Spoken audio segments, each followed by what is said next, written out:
So I just got a new shower head in, and I want to show you how easy it is to install and just give you my overall thoughts on it. This nice flexible hose comes with its head. I did choose the silver. There are other color cartridge that it comes with. You put it in the top.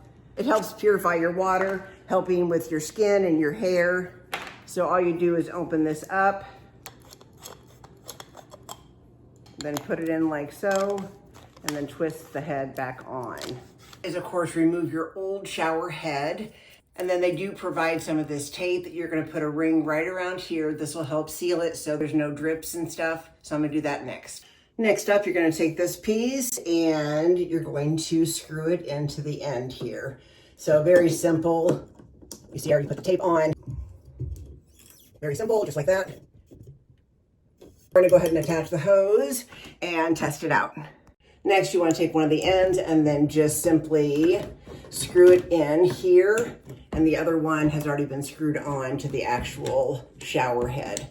So just screw this on. This is nice and flexible. I'm sure as I use it, it will definitely straighten out a little bit, but we're going to go ahead and give it a try and see the different settings.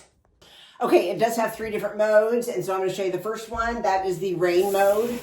I mean, I know it's really hard to see because of my white shower, but that is a lot. And it's so soft.